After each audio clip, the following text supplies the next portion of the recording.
Football season is finally underway, and if you play fantasy football, the odds are you probably already hate your team and wish you could draft again. On FanDuel, you can draft a new team every week. Plus, FanDuel has never been more fun or easier to play. If you're not a fantasy expert, then FanDuel is clearly the place to play. FanDuel has something for everyone, and there are more ways to win than ever before. FanDuel has a new tool called Guru to help you pick your lineups so you can make smarter picks and feel more confident going into game day. They've made it easy to find your friends and challenge them to play head-to-head contests for cash or bragging rights. Are you listening to me? New users get a $20 bonus when they make their first deposit on FanDuel. So come play with me at FanDuel.com/Stephen A. That's with a PH, not a V. You're listening to the Stephen A. Smith Show podcast. Time for Straight Talk, brought to you by Straight Talk Wireless. Best phones, best networks, no contracts. I am coming at you live from Bear Park. It's atop the Paris Hotel here in Las Vegas, Nevada, right off the strip. The Paris and Las Vegas site. Obviously, we're in Vegas here because Saturday night, big-time fight going on. Triple G, Gennady Golovkin versus Saul Canelo Alvarez. I will be here. Got a special coming on ESPN2 tonight from 7 to 8 p.m. Eastern. Okay, 4 to 5 p.m. Pacific and everything in between over the airways of ESPN2. So it'll be a Stephen A. at Large Sports Center special tonight. Plus, I'll be hosting the Sports Center coverage tomorrow night and Saturday night live from Vegas. But right now, I'm doing a radio show, my radio show. Sorry I couldn't be with you yesterday. Had to make sure I got here. All of those flights being delayed or canceled due to the hurricane situation. That's why I wasn't on the airwaves yesterday. I had to travel out here to Vegas. But I am back here now in the house in full effect, hyped and ready to go. First order of business, let me be clear. I will not forget about my Yankees. I will be talking about them a little bit later on today. Michael K., the one and only Michael K., is coming on the show to talk to us. I'll be getting into that. NFL action is a Thursday night football game. The Baltimore Ravens going up against the Cincinnati Bengals. Now, anybody that knows me knows that I can't stand Thursday night football. I think it dilutes the product. I think as a result it's awful. I don't think you're giving the audience what it deserves, and it doesn't matter to me about the outcome. I can't stand Thursday night football. I am old school. I think Friday nights are for prep players, high school. I think Saturdays are for college students. And I think Sunday and Monday night football is for the NFL. That's it. That's when football should be played. I think that the fact that a Thursday night game is being played rakes my nerves, and the fact that it's the Cincinnati Bengals gets on my nerves even worse. Because when I think about the Cincinnati Bengals, I think about Marvin Lewis. When I think about Marvin Lewis, I think 15 consecutive years as a head coach can't win a damn playoff game, but somehow, some way, you still keep your job. I don't understand that. Now, I'm not going to belabor the rest of the country with that diatribe that I religiously go on, but damn it, I get emotional about it. Because I view America as the greatest country in the world. And if you're the greatest country in the world in the United States of America, you don't get associated with mediocrity. And if you have a coach that can't win a damn playoff game in 15 years and you still keep retaining him and paying him and keeping him, you're basically giving the citizens of Cincinnati the middle finger, said, the hell with you, we don't care where you're going anyway. That's what you've done. And the fact that you put him on national TV on a Thursday night game further rubs into our face how you feel about the citizens of Cincinnati, Ohio. I don't like it. Baltimore's a different subject. I love the fact that Lamar Jackson is there. I love the fact that Lamar Jackson's going to be used in some role by John Harbaugh. We'll see how that works out. Time will tell. Time will tell. The biggest story to me, though, when we talk about it, I'm looking forward to the Giants-Cowboys this weekend. Ladies and gentlemen, I'm starting to really smile about this NFL season. Now, for those of you who may not know, and I can't imagine anybody who doesn't know this about me, I'm no Cowboys fan. I love their cheerleaders, I must confess. As I digress, I mean, I really, really do. The cheerleaders are marvelous. Marvelous, okay? They always have been. They always will be. And damn it, I'm always going to be biased towards the Dallas Cowboy cheerleaders. The football team itself is an entirely different matter. They're walking pieces of mediocrity. They haven't been relevant for damn near a quarter century. They've won about 2 playoff games in that span. And right now, if they lose Sunday night against the New York Giants, there's a good, legitimate chance that the Dallas Cowboys ain't going to make the playoffs. Why? Because teams that start off 0-2 in the NFL, 90% of them don't make the playoffs. So I'm salivating at this possibility. But the biggest reason is because of the Dallas Cowboy fan base. As everybody knows, I consider Dallas Cowboy fans, their fans, the most disgusting fan base in the history of the United States of America. I can't stand them. I despise them. Nobody makes me want to vomit more than them. I can't stand a Cowboy fan. There's nothing worse than a Cowboys fan. If a nuclear bomb dropped, 3 things will come out of there. Mice, cockroaches, and a Dallas Cowboy fan. You can book it. I just can't stand them. They make me sick. Dallas Cowboy fans will sit up there and they'll go 1-15 or 3-13 or 5-11. They'll miss the playoffs. They're totally irrelevant. They do absolutely nothing. And then they'll turn around and you know what they'll say? You know we're going to win the Super Bowl next year, right? You know what we're going to do, right? I can't stand Cowboy fans, which is why I'm in a very, very good mood because they're in a world of trouble. I think the New York Giants are going to beat them this weekend. I really, really do. I think the New York Giants are going to handle their business. They're going to find a way to knock off the Dallas Cowboys, whether it's Saquon Barkley, it's Eli Manning suddenly looking young again because some of his best games against the Cowboys. Odell Beckham Jr. having his way. Sterling Shepard making a contribution along with Evan Ingram. Eric Flowers being able to hide enough to disguise the fact that he shouldn't be on the damn roster. Nate Solder and Will Hernandez on the left side blocking for Saquon Barkley the way that they should. I think that the Dallas Cowboys definitely could lose this game. Giants got to come play. It won't be easy, but they got to win this game. Giants could win this game. They've got to win this game. And I'll tell you something else, too. And nobody brings this up about the Cowboys, but I'm going to bring this up. If you look at the Cowboys, ladies and gentlemen, has anybody noticed you have, in terms of your financial obligations, they'll devote $1.8 million of their cap to quarterbacks this season. Dak Prescott was a 4th rounder, so you get away with underpaying him. You would think that that would give them an excuse to build around everybody else. Do they do that? No. Philadelphia Eagles get better. Los Angeles Rams get better. Chicago Bears get better. Atlanta Falcons get better. New York Giants get better. Hell, the Washington Redskins got better. But the Dallas Cowboys, what do? This is a team that didn't cross midfield until the 3rd quarter. I mean, you got to be kidding me. First points when allowing 20 points or fewer since December of 2016. It's right there on the screen. When you look at these Dallas Cowboys, it's a nightmare. But I'll tell you this, I think Dak Prescott is getting a bad rap. Everybody want to talk about what he can't do. What weapons have you given him to work with? Des Bryant is gone. We all know he should still be in this league. He's gone. Jason Witten is calling Monday Night Football for us. You got Alan Hearns from Jacksonville. Well, if he was so big time, if he mattered so much, how come he only got a 2-year, $12 million deal? Evidently, you didn't think that much of him. That's bargain basement for a start wide receiver. But that's what he's getting. You got Cole Beasley. What do we expect from him? Don't get me started with Terrence Williams. I'm not saying they're scrubs. I'm saying there's nothing about them that tickles my fancy. There's nothing about them that makes me want to run home and say, wow, I got to look forward to watching the Cowboys. They might make some noise. They ain't going no damn place, y'all. They ain't going anywhere. The Dallas Cowboys stink offensively. They are Ezekiel Elliott. They go where he takes them. Dak Prescott can't run, can't throw and catch. Somebody got to catch the football. Somebody got to get open. Somebody got to create separation. I don't see the Dallas Cowboys being able to do that this year. Jerry Jones want to whine and cry about how he's not getting any younger. Well, damn it, evidently you don't mind because you keep bypassing year after year after year, putting forth a mediocre product. Those are the Dallas Cowboys.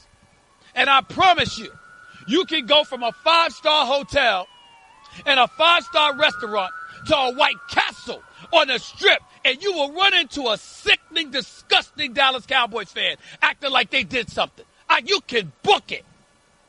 God, they make me sick. I just can't stand Cowboys fans. I just can't stand them. They make me sick.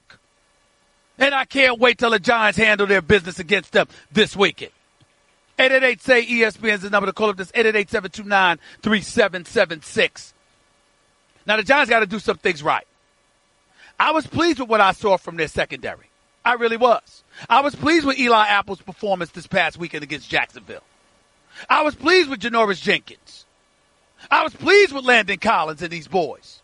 And I got to tell you something. I think that they should be able to handle their business against the damn Dallas Cowboys.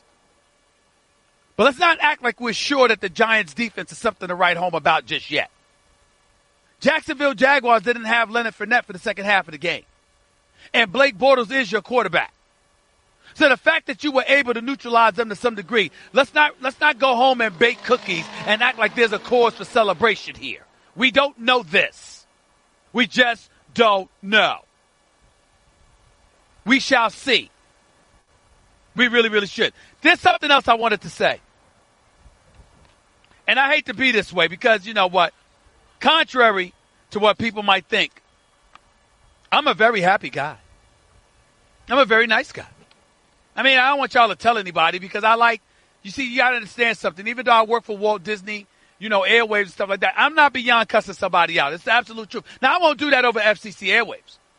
But you get me off camera and you get on my damn nerves, I will cuss you out. It's the absolute truth. I'm guilty as charged. Okay? But I'm still a very pleasant guy. I'm actually a very nice guy. Don't tell nobody. It's true. I'm actually a very nice guy. I'm not nice to Cowboy fans because I don't like them. And I'm not going to be phony about it. But I'm actually a very, very nice guy. And I want to be optimistic. I don't want to poo-poo on anybody's parade. I want everybody to be happy. Okay? But this noise that has been reverberating all over the National Football League about let's stop the presses. You got Sam Darnold for the New York Jets. Some article in the New York Post yesterday about how Sam Darnold is the truth. He is it. He's the future. After one game? One? And by the way, who did you beat? The Detroit Lions. Ladies and gentlemen, we don't even know if they're a quality NFL team. Matt Patricia, it was his first game on the job. What do we know about Detroit? You got a new coach. You got a history and tradition of ineptitude. Nobody expects anything from you. The Detroit Lions have not won a playoff game since 1991. Ladies and gentlemen, not only was my hairline 3 feet forward, I had a damn afro.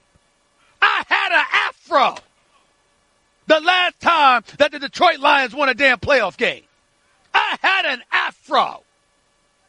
You could have confused me as a light-skinned Michael Jackson. All I had to do was moonwalk backwards. You'd have thought I was Michael Jackson. That's the kind of afro I had. That's the last time the Detroit Lions won a playoff game. Oh, by the way, Barry Sanders was playing for them. Now, over the last few years, what have we lamented about the Detroit Lions? You know what we said? Damn, they don't have a running game. Theo Reddick, Amir Abdullah, You went and got LeGarrette Blount in the offseason, Everywhere you turn, you can't find a running back for the Detroit Lions. Matthew Stafford, he can play, he can win games for you, he can also lose games for you because he's enigmatic. He's a bit bizarre at times. He will throw an interception at a moment's notice. Their wide receivers, other than Golden Tate, who the hell are you thinking about? Golden Tate, Marvin Jones. I like Golden Tate. But is there anyone else to write home about? No. And don't get me started on the defensive side of the ball. And then when you look at the Detroit Lions, let me ask y'all a question. Other than the hapless Buffalo Bills, who look like they don't even belong in the NFL right now, with a quarterback in Nathan Peterman that might very well be one of the worst quarterbacks we have ever seen in NFL history. He has no business wearing an NFL uniform. The only thing he should be doing is carrying people's buckets of water. All right? Other than the Buffalo Bills, who was worse last weekend than the Detroit Lions? You gave up a touchdown on special teams. You gave up a touchdown on a pick six. You gave up a touchdown all over the place on offense. This rookie was picking you apart when Bilal Powell and Isaiah Crowell weren't running all over you. On every level, the Detroit Lions stunk. So much so that anybody watching the NFL looked at Matt Patricia and said, okay, we're not hiring any more Bill Belichick disciples. That's how bad it was. Bill Belichick disciples, Romeo Crennel, Eric Mangini, Charlie Weiss, Bill O'Brien, Josh McDaniels, now Matt Patricia. Nobody has a damn winning record. So it's like Bill Belichick taught them just enough to do the job he wants them to do, but left them ill-prepared to be head coaches in the National Football League. That's all we walked away saying. Why are we acting like, oh, my Lord, let's stop the presses? There's something to be said here about the Detroit Lions. We don't know what Sam Darnold could do yet. And then I got Carson Palmer, formerly of the Cincinnati Bengals and the Arizona Cardinals, who recently retired and was a good quarterback his damn self. USC pedigree, by the way. He's sitting there raving about Sam Darnold. Oh, he's got the it factor, whatever. Okay, I'll listen to that because he played. But I'm like, come on. Can we see a little bit more? And by the way, I'm not blaming anybody. I'm not blaming the New York Post, not blaming the New York Daily News, not blaming Jet fans everywhere. When you have the Jets' history, Richard Todd, Ken O'Brien, and Chad Pennington, and Mark Sanchez, and all of these other guys, the only person that had a winning record was Chad Pennington. So I understand. But my goodness, can't you hide your desperation just a little bit? Have some dignity. Show a little face. Why are you walking around acting like this? For what? There's no reason for this. There's no cause for this. The reality is clear. And we need to be very honest about this. We don't know what the hell Sam Darnold can do yet because we are not enthralled by what we saw because it was against the Detroit Lions. Period. And speaking of hyperbole and jumping out on a limb, did you hear what Drew Brees had to say about Baker Mayfield? Oh, this guy has the potential. He might end up being better than me. That's what Drew Brees said. Okay? That is what Drew Brees said. Drew Brees, the great Drew Brees, the future Hall of Famer, that is Drew Brees. The first ballot Hall of Famer, that is Drew Brees. This man has 70,800 yards passing. He has a career where he has completed 67% of his passes. And a guy who's a puppy, wet behind the ears, breath smelling like Similac, not playing inside of a dome, but throwing the football off the bristling winds of Lake Erie in Ohio. You're going to sit up there and say, this brother got a chance, he's going to be better than you. Drew Brees, stop it. Just stop it. Love Drew Brees, but stop it. Baker Mayfield. Can Baker Mayfield get in the starting lineup first? Can we see that? Can we see him play first? And oh, by the way, I think he will. And I think he'll do well. But let's be clear. If Baker Mayfield starts anytime soon, you know what's going to be the biggest reason why he started? You know what's going to be the biggest reason? Because Sam Darnold is starting. And Josh Allen is now about to start in Buffalo. And everybody's going to be clamoring for the number 1 overall pick in Baker Mayfield to see what he brings to the table because Tyrod Taylor was relatively pedestrian against the Steelers defense on Sunday in a tie that they finished with against the Steelers. That's what they're going to do. And they're going to use that as an excuse to start Baker Mayfield. And by the way, if I'm Hugh Jackson, it might be wise. Now, listen, unapologetically, I might add. We all know I root for the brothers. I'm not apologizing for that. I don't root against anybody. Maybe Jay Cutler. I take that back. I do root against him. If Jay Cutler was still playing, I'd root against Jay Cutler. I can't deny that. I just think he's a disaster. I never liked Jay Cutler as a quarterback. Never liked him. Okay? I just thought that he always looked depressed. He always looked like he was on Prozac or something. How you going to lead an NFL team when you're looking like that as a quarterback? I didn't like it. All right? Now, the biggest memory I have of Jay Cutler, you couldn't backpedal in the pocket during an NFC championship game because you were hurt when you were quarterback in the Chicago Bears back in 2010. But what you could do was get on your bicycle. So you could pedal on your bicycle, but couldn't backpedal in the pocket to throw a football with a berth to the Super Bowl on the line. That is what I will forever remember about Jay Cutler. Now, I love some of his decision-making now. His wife is lovely. His wife is absolutely lovely. So clearly he's not completely clueless. But as a quarterback, I don't want him leading my team. But for the most part, I say all of that to say because of the paucity of African Americans in a particular sport, I'm not going to sit up there and apologize for rooting for the few who get that rare opportunity. Tyrod Taylor has that in Cleveland. Hugh Jackson is the coach. But I got to tell you, Hugh, you're 1-31 as a coach. 1-31-1. I don't even know what to say to that. Hugh Jackson got to get Baker Mayfield up in there as soon as possible and showcase what this kid has. Because if you don't do that, you might not have a job next season. Let's just call it what it is.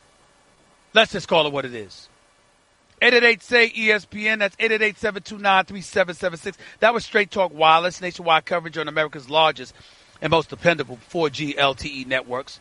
Need game tickets, by the way? Find your seats at Vivid Seats, the official ticket partner of ESPN. Enter promo code ESPN at checkout and receive 10% off your order today. That's Vivid Seats. Also, one other thing. Nothing makes up for your football obsession like a surprise from 1-800-Flowers.com. To order a dozen multicolored roses plus an extra bouquet and a vase for just $29.99, go to 1-800-Flowers.com/ESPN. And one more thing, get triple action protection for optimal engine performance with Shell V-Power Nitro plus premium gasoline. Craving even more of Stephen A? Him of all people. For around-the-clock access to the man? I'm Stephen A. You can follow him on Twitter and Instagram at Stephen A. Smith and on Facebook at Stephen